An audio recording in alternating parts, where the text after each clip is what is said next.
반갑습니다. 주식탐구생활 천지인입니다. 이번 시간에는 미 증시가 연속적으로 폭락 현상을 보이자 파월 연준 의장이 드디어 시장 개입을 시사했다는 소식을 우리가 한번 주목하면서 수급주에 대한 점검을 좀 해보도록 하겠습니다. 오늘 새벽에도 미국 증시는 1000포인트가량 폭락하는 아주 그런 무시무시한 급락장을 연출했었습니다. 그러니까 연준 의장이 부랴부랴 지금 증시 잘내게 나섰어요.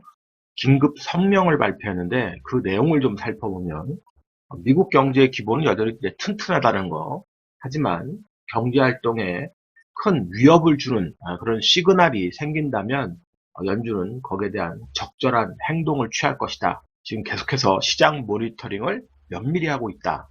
이런 내용을 성명을 통해서 발표했습니다. 그러자 이제 시장은 안도하는 분위기로 또 급반등을 만들어내면서 나스닥 같은 경우는 이제 플러스로 전환되면서 이제 마감을 했고요. 다우는 여전히 마이너스 1% 이상 빠진 하락 상태에서 마감을 했습니다만 일단 꼬리를 달면서 반등의 신호를 좀 줬습니다. 근데 최근에 이렇게 시장이 급락하는 것은 이 바이러스에 대한 공포가 전 세계적으로 이제 확산되는 그런 분위기도 있습니다만 조금 더 우리가 냉정한 시각으로 바라보면 워낙 미국 증시가 가파르게 올랐기 때문에 거기에 대한 차익 실현이 기계적으로 이루어졌다고 보는 겁니다. 거기에 이제 심리적 투매 현상을 만들어내서 결국은 이것도 AI에 대한 어떤 시장 분위기를 우리가 알 수 있는 거죠. 한번 급락할 때마다 그 뉴욕 증시를 우리가 살펴보면 차트를 통해서 보시면 더 이해가 되실 겁니다. 그냥 투매가 되는 게 아니라 기계가 자동적으로 투매를 유발시키고 그 투매에도 동참하고 그러면서 연속 투매 현상을 만드니까 그 변동성 폭이 굉장히 커지는 그런 역할들을 하게 되는 거예요. 자, 그래서 시장을 일단 저점을 확인하려고 하는 그런 작업들을 지금 다음 주는 시도를 할 것으로 보여지고요. 우리가 좀 차트를 통해서 그 부분에 대해서 좀 생각을 해보죠. 자, 다우지수의 차트를 보고 계신데 아주 무서울 정도로 급락이 한 번, 두 번, 잠깐 반등하나 싶더니 다시 한번 세 번째 급락을 했습니다. 엄청난 거죠. 29,000포인트에서 25,000포인트까지 순식간에 그냥 빠져버린 거니까요. 엄청납니다. 거의 4,000포인트가 그냥 한 방에 다 빠져버린 거니까요. 장중에는 24,000까지 갔습니다. 엄청난 폭락을 4.21%나 장중에 폭락하면서 아주 시장 패닉이 오다 보니까 부랴부랴 이제 연준에서 파월 연준장이 그런 성명서를 발표한 그런 시기가 됐죠. 근데 그 발표 시기된 그 차트의 지점을 보시면 자, 이렇게 급락을 했었던 그 부분, 자, 지난 앞전에 급락을 했던 이 부분 근처에서 역시 또 기술적으로 반등이 나왔습니다. 그러니까 단계별로 일단 지지 라인이 있는데 이 지지 라인을 그냥 한 방에 이렇게 무너뜨려 보다 보니까 요 밑에 라인에서는 시장 개입을 하면서 급반등이 또 나온 거죠. 그러니까 시장 개입이 아니었더라도 기술적으로 이제 반등이 나올 수 있는 그 시점까지 온 겁니다. 왜냐하면 워낙 가파르게 빠졌기 때문이죠. 그런데 우리가 가파르게 빠질 때를 한번 보시면 지난 그 2018년 급락이 나왔던 그 지점, 자, 첫 번째로 이제 유동성 장세가 이제 마무리될지 모른다라는 위기감에 따라서 급락이 나왔었죠. 이때도 마찬가지로 고점에서 이렇게 급락할 때 떨어지는 속도가 굉장히 가파릅니다. 상당히 빠른 속도로 떨어지죠. 올라올 땐 정말 어렵게 올라오는데 떨어질 때는 순식간에 떨어지잖아요. 근데 이렇게 순식간에 떨어지는 것들이 다 알고리즘에 의한 매매가 많이 작동한 것으로 파악이 됐다고 그랬었죠. 이번에 이렇게 급락이 나온 것도 시장 심리가 반영됐습니다만 결국 기술적으로 많은 프로그램들이 동원되면서 알고리즘에 의한 매도 물량이 또 매도 물량을 부르는 그런 상황이 연출된 것으로 예측을 하고 있습니다. 거래량도 저점에서 또 많이 터지면서 일부 손바꿈이 나왔었고요. 자, 이렇게 급하게 빠져서 또 V자 반등이 나올 수 있느냐? 그건 아무도 알 수 없는 겁니다. 하지만 분명한 것은 이렇게 오를 때 유동성으로 올랐기 때문에 진짜 경제가 좋아지고 시장이 좋아져서 오른 게 아니다라고 계속 설명을 드렸죠. 오로지 돈빨의 힘, 유동성의 힘만으로 오른 거기 때문에 빠질 때 이렇게 맥없이 빠진다는 소리입니다. 급하게 오르면 또 급하게 또 부러짐도 크다. 늘 설명을 줬었는데 이렇게 그냥 허무하게 빠져버리는 거예요. 시장이 진짜 탄탄하고 그렇다 그러면 이런 식으로 안 빠지죠. 빠질 때도 계단식으로 그냥 하락 N자형으로 빠질 겁니다. 근데 이렇게 한순간에 그냥 급락 나왔다는 것은 그만큼 시장 심리는 취약하다는 거죠. 오로지 돈발의 힘만으로 움직였던 시장이기 때문에. 올라오는 유동성이 만약에 돈발의 힘으로만 올라온다면 뭐 V자 반등도 가능하겠습니다만 이번에 이렇게 급락 나올 때 또 사람들은 환기 작용이 또 일부분 하게 될 겁니다. 바닥 확인을 한 번 더 해야 될 거예요. 반등을 해도 바닥 확인들을 좀 하게 될 겁니다. 네, 그러나 분명한 것은 앞으로 시장도 오르는 폭이 크면 떨어질 때 AI의 알고리즘에 의해서 굉장히 급하게 빠질 수 있다는 것을 이번 시장에서도 또 우리가 알 수 있었던 거고요. 불과 1년 전 시장도 마찬가지로 빠질 때 이렇게 순식간에 급락 나온다. 이것을 다시 한번 우리가 기억을 할 필요가 있습니다. 자, 그러면 이렇게 빠졌을 때 그동안 시장에서 많은 관심을 받았던 뭐 대장주급은 뭐 애플도 있고 마이크로소프트 이런 종목들도 있습니다만 우리가 이제 관심을 가졌던 종목이 테슬라입니다. 테슬라의 주가 흐름을 좀 보죠. 자, 테슬라도 급하게 오르니까 싼 고점을 만들고 잘 버티나 싶었더니 이번에 이제 시장 급락 나오면서 같이 빠졌습니다. 그러나 이 빠지는 모습을 보면 확실히 시장에 빠졌던 그런 차트 흐름하고 좀 다른 흐름을 보여주고 있죠. 일단은 뭔가 지지를 또 해보려고 하는 모습을 보여주고 있습니다. 물론 반등을 해서 박스권을 만든다고 해도 이번 급락에 대한 부담이 있기 때문에 한 방에 올라가는 것보다는 역시 다시 바닥 확인 작업들을 할 가능성이 많이 있습니다. 테슬라도. 어차피 그 중국 경제가 여전히 불안정한 상황이기 때문에 더더욱 그렇죠. 그래서 반등을 해도 V자로 반등하기보다는 찌글찌글 거리면서 다시 한번 바닥 작업을 할 가능성이 있습니다. 시간이 이제 더 필요하게 되겠죠. 잠깐 테슬라의 이런 기술적 부분도 좀 참고를 하면 이렇게 갭 메우기 작업이 나온다 그러면 테슬라를 매매하는 분들은 이 자리에서는 팔았다가 다시 사는 그런 전략을 쓰는 게 좋습니다. 지금 시장 변동성이 굉장히 커지는 구간이기 때문에 팔았다가 다시 밑에 바닥 작업을 할 때 분할 매수해서 다시 또 올라오면 팔고 계속 샀다 팔았다 해야 된다는 거죠.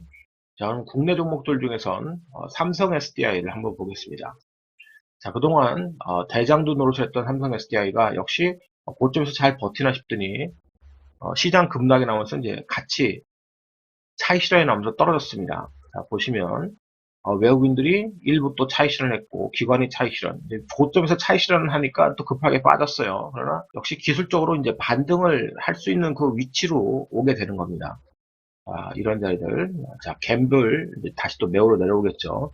요 마운드 구간, 요 구간에 내려오면은 기술적으로 얼마든지 반등할 수 있는 계기를 만드는 겁니다. 만약에 월요일장부터 반등이 나온다 그러면 역시 반등해서 올라갈 땐 20일 이평선이 기술적으로 또 꺾이게 될 거예요. 그러면 올라오면 다시 매도해서 수급을 또 확인하는 그런 작업들을 해야 되는 게 좋습니다. 계속 샀다 팔았다 해야 되겠죠. 자, LG화학도 잘 버티다가 시장 급락 나오면서 같이 떨어졌습니다. 마찬가지로 기술적으로 반등할 수 있는 그 구간에 다시 또 진입을 하는 거예요. 이런 구간에 갭을 매우러 들어오면 기술적으로 또 반등할 수 있는 구간에 진입을 하게 되는데 역시 외국인들은 아주 큰 매물을 내놓지 않고 있습니다. 기관도 최근에 샀다 팔았다 합니다만 큰 매물을 내놓지 않고 있기 때문에 추가적으로 하락할 때 외국인 기관의 대량 매도 물량만 없으면 다 기술적 반등하는 구간에 들어가는 거죠. 그럼 반등할 때 역시 또 매도해서 일부 수익을 챙겨 놓으면서 또 샀다 팔았다 해야 되는 거고요. 자, 일진 머티리얼스도 마찬가지. 요 구간에 떨어지면 또 반등할 수 있는 기회를 준다는데 요 구간 전에도 한번 떨어지니까 반등을 기술적으로 했죠. 하다가 시장이 워낙 급하게 빠지니까 다시 또 빠졌는데 자, 이 밑으로 또 내려오면 밑에 또 힘을 만들었던 구간이 이렇게 존재를 하는 겁니다. 자, 이런 구간에 다시 또 떨어진다 그러면 또 반등을 하게 되는 거예요. 그러면 이번에 이 자리에서 바로 반등하게 되면 요 지난번에 반등을 시도했던 자리가 또 기술적 단기 매물의 자리가 되는 겁니다. 그러면 또 여기서 샀다 팔았다 해야 되는 거죠. 자, 보시면 기관은 팔고 있습니다만 외국인은 이 저점에서 물량을 잡았다는 소리입니다. 계속. 떨어지는데 물량을 잡고 있다. 결국 기술적 반등을 시도할 가능성이 많아지는 종목 일진머티리얼스 계속 눈여겨봐야 되겠죠. 마찬가지로 에코프로비엠 같은 경우도 자, 기관은 계속 팔고 있죠. 그렇지만 외국인들이 큰 물량이 요때 한번 나왔습니다만 다시 또 물량을 좀 잡고 특히 금요일장 시장이 나빴는데도 불구하고 하락하는데 10만 주 정도 매물을 또 잡았습니다. 자, 에코프로비엠이 좀 더 강한 흐름을 보여주고 있는데 역시 급하게 올랐기 때문에 다시 또 빠질 수가 있어요. 빠지면은 눌림목 구간에서 자, 이렇게 그 연속으로 힘을 만들어냈던 구간으로 다시 또 떨어지면 언제든지 반등할 수 있는 구간을 또 만들어내는 겁니다. 근데 바로 이 구간에서 반등이 나오면 역시 반등 나올 땐 매도해서 이 박스권 상단 가기 전에 이 에코프로피엠을 뭐 금요일장에 저점에서 일부 매수했다.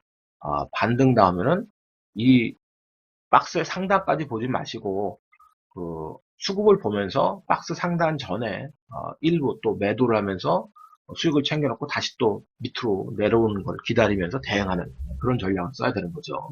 자, 그리고 G플립 관련주들 중에서 KH바텍이 대장주를 타면서 급등이 나왔다가 시장이 변동성이 커지면서 차익 실현이 나왔습니다. 그러면서 이제 개인들이 들어오니까 거기에 물량을 넘기고 자, 바닥까지 일단은 1차적으로 한번 떨어졌어요.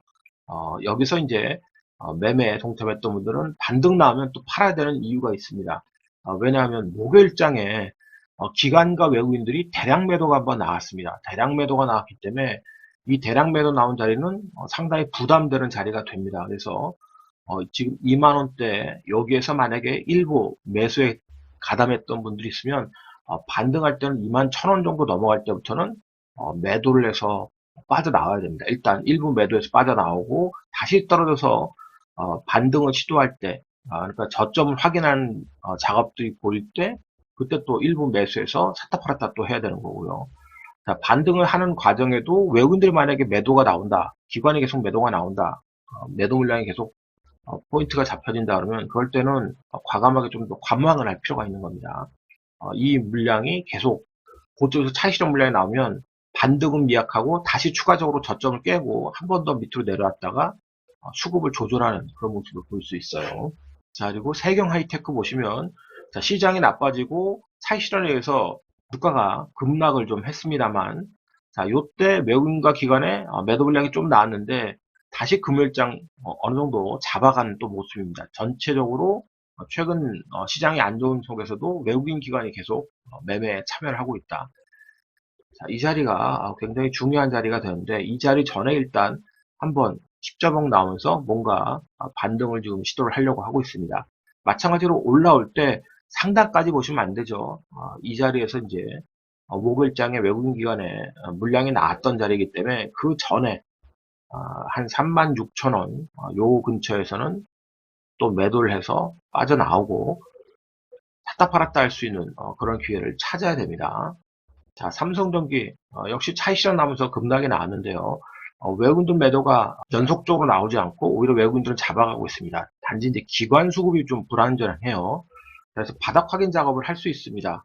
이런 바닥들을 다시 한번 확인하는 작업을 할 수 있는데 기관의 매도가 멈추고 매수전을 한다든지 외국인이 더 강력한 매수가 들어오지 않으면 역시 마찬가지로 반등해서 다시 또 바닥 확인 작업들을 할 수 있어요. 그래서 금요일장 이 외국인의 매수를 보고 일부 매매했다 그러면 역시 반등할 땐 다시 또 차익 실현을 좀 해서 재차 바닥 확인 작업을 기다리는 게 좋습니다.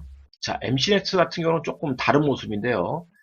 아주 좋은 흐름을 보였었는데 최근 차익 실현이 이 외국인 쪽에서 가파르게 나오고 있습니다.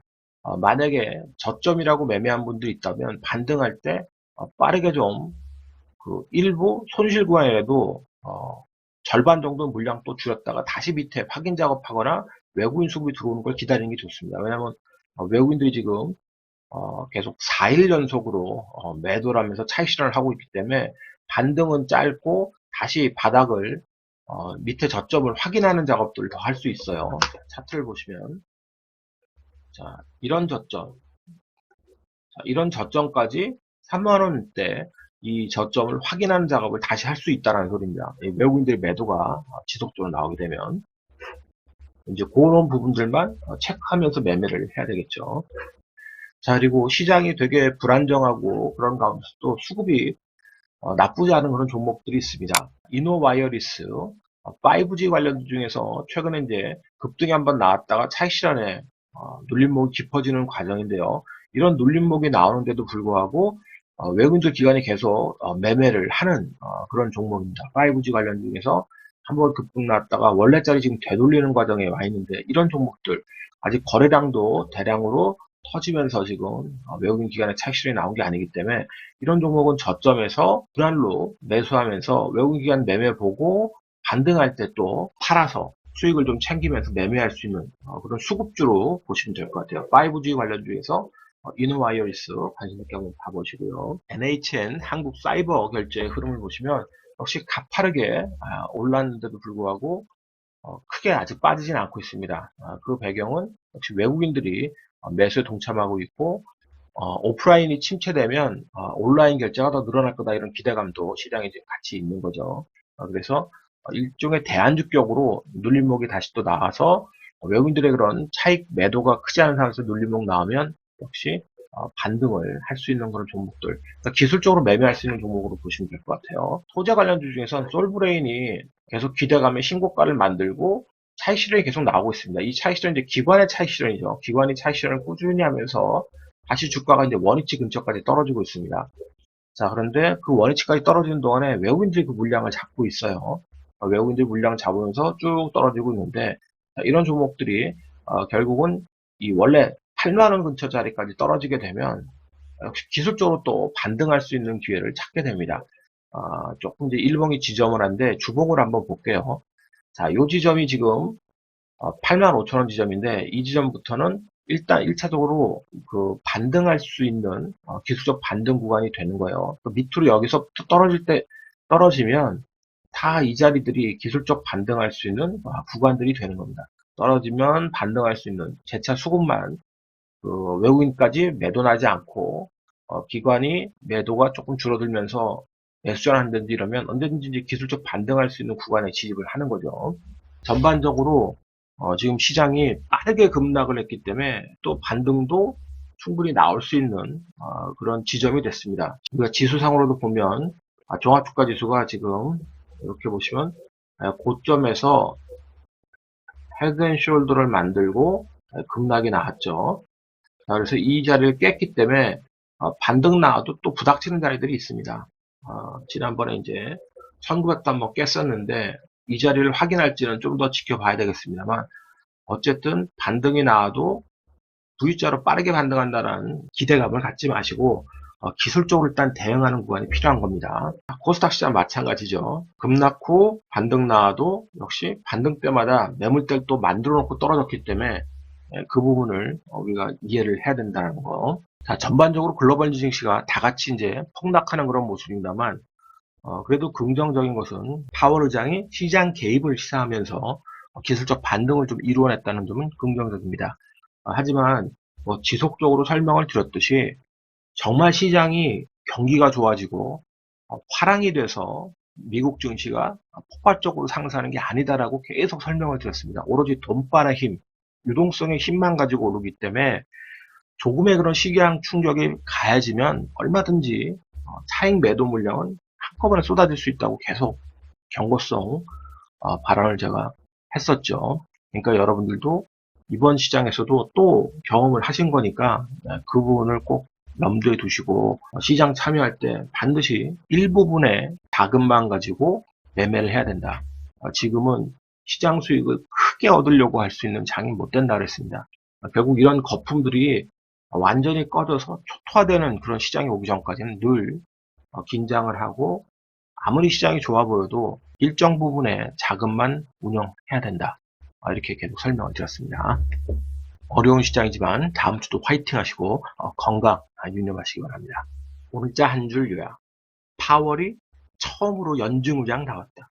이 영상이 도움이 됐다면 좋아요, 구독하기 부탁드리고요. 저는 또 다음 시간에 뵙도록 하겠습니다. 고맙습니다. 전지인이었습니다.